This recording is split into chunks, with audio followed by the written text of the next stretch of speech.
اور مسلمانوں میں اکثر کو مشرک بنا رہا ہے اور بنا چکا ہے، بنا بھی رہا ہے اور بنا بھی چکا ہے، کافر تک بنا چکا ہے۔ اللہ اکبر، ولیوں کے نام پر، بزرگوں کے نام پر، صالحین کے نام پر، نبیوں کے نام پر، شہداء کے نام پر آنکھوں پر عقیدت و محبت کی ایسی پٹی شیطان نے باندھی ہوئی ہے کہ علامہ والحفیظ نہ ان کی نظروں میں قرآن کی کوئی ویلو رہ گئی، قرآن کی کوئی ویلو اور اہمیت رہ گئی، اور نہ ان کی نظروں میں نبی کریم صلی اللہ علیہ وسلم کے فرمان کے کوئی ویلو یا اس کی کوئی اہمیت رہ گئی۔ اللہ رب العزت نے جن مسلمانوں کو یہ حکم دیا تھا کہ وَأَنَّ الْمَسَاجِدَ لِلَّهِ فَلَا تَدْعُوا مَعَ اللَّهِ أَحَدًا، یہ مساجد اللہ کا گھر ہیں، اللہ کے سوا کسی کو نہ پکارنا۔ آج وہ مسلمان اٹھتے بیٹھتے کس کو پکار رہا ہے؟ اللہ کو چھوڑ کر نہ جانے کن کن لوگوں کے نعرے لگا رہا ہے، یا علی مشکل کشا، یا غوث المدد، یا خواجہ، یا سلطان باہو، یا پاک پٹن، یا فلاں، یا پیر، یا فلاں، یا حضرت، یا فلاں، نہ جانے کن کن لوگوں کو اس نے مشکل کشائی کے لیے پکارنا شروع کر دیا ہے۔ امداد دینے والا، استغاثہ، استعانہ، مدد، طلب، پناہ، سب کچھ یہ مسلمان طلب کرتا ہے۔ ان کے نام کے نظر و نیاز مانتا ہے، انہیں مشکل کشا اور حاجت روا سمجھتا ہے۔ قبروں، مزاروں، شدوں، پنجوں، علموں، چبوتروں اور چوکھٹوں، ذروں تک کو چومتا ہے، استغفر اللہ، سجاتا ہے، سنوارتا ہے، پاس کی کھپچیاں اور جناب عالی مرغے، بکرے، مٹھائیاں، ناریل، جلیبیاں اور سب کچھ کے صدقے اتارتا ہوا نظر آ رہا ہے یہ مسلمان ہمارے ملکوں کے اندر۔ ہائے افسوس، اب یہی سب اسلام کی پہچان بن گئے، یہی جو مشرکوں کے اعمال تھے، یہی جو کفار کے اعمال تھے، یہی جو شیطانوں کے اعمال تھے، آج مسلمانوں کے اعمال بن کر اسلام کا سچا پکا لیبل بن چکے ہیں، اسلام کی شناخت اور پہچان بن چکے ہیں، اور جو اصلی اسلام تھا، جو سچا دین تھا، حقیقی دین تھا، آج وہ عام مسلمانوں کی نگاہوں سے اوجھل ہو چکا ہے، بلکہ اسے کفر سمجھا جانے لگا ہے۔ کتنی بڑی بدنصیبی ہے میرے عزیزوں اور میرے بھائیوں اس بات کا رونا۔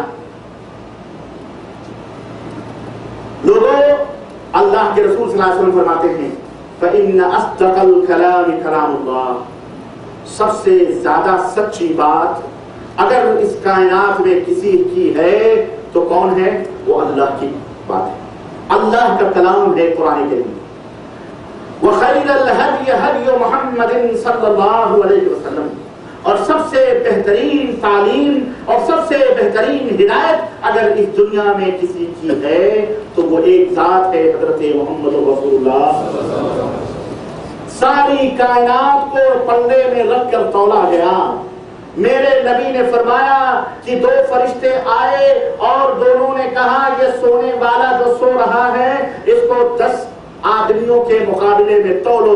کہتے ہیں کہ ایک ترازو پر مجھے رکھا گیا اور دوسرے پلڑے پر 10 آدمیوں کو رکھا گیا، میرا وزن ان سے بھاری ہو گیا۔ پھر کہا گیا 100 آدمیوں کو رکھ کے تولو اور دیکھو محمد کا وزن کتنا ہوتا ہے صلی اللہ علیہ وسلم۔ کہتے ہیں کہ 100 آدمیوں کو رکھ کے تولا گیا، پھر بھی میرا وزن سب سے زیادہ رہا۔ اللہ کے حبیب فرماتے ہیں پھر 1000 کے مقابلے میں تولا گیا، پھر بھی میرا وزن سب سے زیادہ رہا۔ 1000 نہیں، کہنے والے نے کہا اس شخصیت کی بڑی عظیم الشان شان ہے، اس کو پوری دنیا کے مقابلے میں تولو۔ نبی فرماتے ہیں پوری دنیا کے انس و جن کو ترازو کے ایک پلڑے پہ رکھا گیا اور مجھے تنہا ایک پلڑے پہ رکھا گیا، پھر بھی میرا وزن سب سے بھاری رہا۔ یہ میرے حبیب کی شان ہے، یہ میرے نبی کا، میرے نبی حضرت محمد رسول اللہ صلی اللہ علیہ وسلم کی عظمت اور حضرت صلی اللہ علیہ وسلم کی شان۔ اور آپ کیا سمجھ رہے ہو؟ جسم تولا جا رہا تھا، گوشت اور گوشت تولا جا رہا تھا، اللہ کے نبی کے جسم کے چمڑے تولے جا رہے تھے، خون اور گوشت اور گوشت سے بنا ہوا وہ مجسمہ نبوت کا تولا جا رہا تھا؟ نہیں، نبی کی عظمت تل رہی تھی اور دنیا کو یہ بتلانا تھا کہ اے دنیا کے لوگوں، ساری کائنات ایک طرف ہو جائے، تنہا تمہارے نبی کی بات اگر آ جائے تو ساری کائنات سے منہ پھیر لینا، میرے نبی کی باتوں کو تسلیم کر لینا۔ یہ وہ عظیم الشان نبی آیا ہے تمہارے درمیان۔ فَإِنَّ خَيْرَ الْهَدْيِ هَدْيُ مُحَمَّدٍ صلی اللہ علیہ وسلم، سب سے بہترین اور سب سے سچی ہدایت حضرت محمد رسول اللہ صلی اللہ علیہ وسلم۔ اس لیے اے لوگوں، اے نبی کے پیاری پیاری امت کے لوگوں، سچے اور جھوٹے کے اندر تمیز پیدا کرو، پہچان پیدا کرو۔ سب سے پہلا سبق اور یہی درس ہم تم کو دینا چاہ رہے ہیں کہ سچے اور جھوٹے کے اندر تمیز پیدا کرو۔ یہ دنیا فطروں کی آماج گاہ بن چکی ہے، کوئی چیز بغیر ملاوٹ کے میسر نہیں آتی، چاہے دین ہو یا دنیا، ملاوٹ ہی ملاوٹ ہے، ملاوٹ ہی ملاوٹ، دین میں بھی ملاوٹ دنیا کے اندر تو آپ ہم سے بہتر سمجھتے ہیں کہ کتنی ملاوٹیں چل رہی ہیں، کتنے گھپلے چل رہے ہیں، اور لوگ کس کس طرح سے دنیا کو بٹورنے میں لگے ہیں۔ نہ حلال کی تمیز ہے نہ حرام کی تمیز ہے۔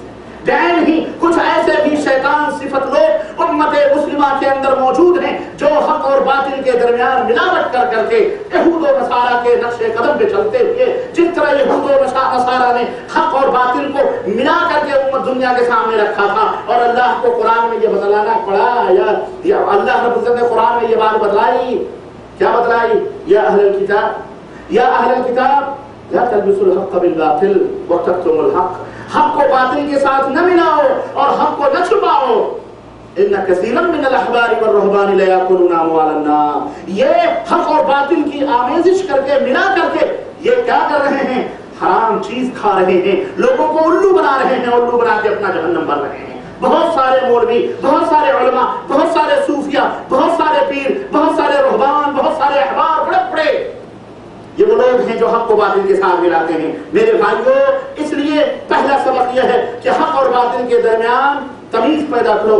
اللہ اور اس کے رسول سے بڑھ کر سچی بات بھلا اور کس کی ہو سکتی ہے؟ لوگوں یہ نہ دیکھو کہ کہنے والا کون ہے، بلکہ دیکھو یہ بات کس کی کر رہا ہے، یہ کس کی بات کر رہا ہے۔ اگر اللہ اور اس کے رسول کی بات ہو اور دلائل اور براہین کے ساتھ موجود ہو، اس کی مان لو، اور اگر اللہ رسول کی بات نہ ہو تو پھر اس کی طرف نظر اٹھا کے نہ دیکھو۔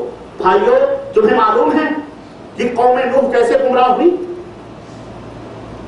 بتاؤ، قوم نوح کیسے گمراہ ہوئی؟ تمہیں پتا ہے؟ نوح علیہ السلام حضرت آدم سے لے کر حضرت نوح علیہ السلام تک نہ کوئی کافر تھا دنیا میں، نہ کوئی مشرک تھی۔ یہ بات پلے بات ہوئی۔ حضرت آدم سے لے کر حضرت نوح علیہ السلام تک نہ کوئی کافر تھا دنیا میں، نہ کوئی مشرک تھا، سارے کے سارے سب مسلمان تھے۔ سب کے سب کون تھے؟ کفر یا شرک داخل ہوا کہاں سے؟ حضرت نوح علیہ السلام کی قوم سے داخل ہوا، اور جب ان کے اندر شرک داخل ہوا، لا تذرن ودا ولا سواعا ولا یغوث ولا یعوق ولا نسرا، حضرت نوح کتنے سال تک پکارتے رہے، دعوت دیتے رہے توحید کی؟ 950 برس، 950 برس، 50 کم 1000 برس۔ اللہ اکبر، کس کی دعوت دیتے تھے؟ یا قوم اعبدوا اللہ ما لکم من الہ غیرہ، اے میری قوم کے لوگوں، ایک اللہ کی عبادت کرو، تمہیں کیا ہو گیا ہے یہ اللہ کے سوا غیروں کی عبادت و پوجا کرتے ہو؟ ود کو، سوا کو، یغوث کو، یعوق۔ عبداللہ ابن عباس فرماتے ہیں تفسیر بخاری کے اندر اس آیت کریمہ کی تفسیر میں کہ یہ ود، یہ سوا، یغوث، یہ یعوق، یہ نصر، یہ 5 پنجتن پاک جو تھے، یہ اس دور کے سب سے بڑے ولی اور صالحین لوگ تھے جو ایک کٹھیے کے اندر بیٹھا کرتے تھے۔ ان کی اپنی مجلس تھی، ان کی اپنی بیٹھک تھی، وہاں وہ بیٹھا کرتے تھے، اور لوگ ان سے جاتے تھے، حال چال پوچھتے تھے، ان سے محبتیں کرتے تھے، بڑے نیکوکار تھے اس قبیلے کے، اس قوم کے۔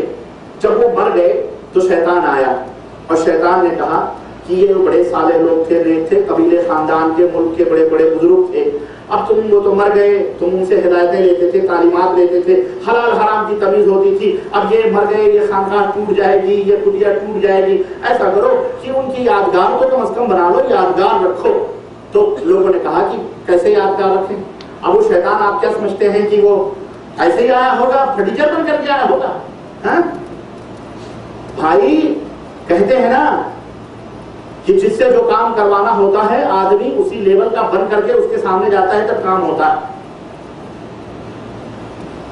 اور خاص طور سے کسی کو اگر گمراہ کرنا ہو، کسی کو مس گائیڈ کرنا ہو تو اسی لیول کا بننا پڑتا ہے۔ جیسے شیطان حضرت آدم کے پاس کیا کہا، اٹھا کر کے کہتا ہے کہ آدم سنو، اللہ نے جس درخت سے تمہیں منع کیا ہے نا کہ اس کے قریب نہ جاؤ، وہ کیوں منع کیا؟ وہ اس لیے منع کیا ہے تاکہ تم بادشاہ نہ بن جاؤ، ہمیشہ ہمیشہ کے لیے جنت میں نہ رہو، کیونکہ اگر تم کھا لو گے درخت کو تو ہمیشہ ہمیشہ جنت میں ہو جاؤ گے، اس لیے اللہ نے منع کیا ہے۔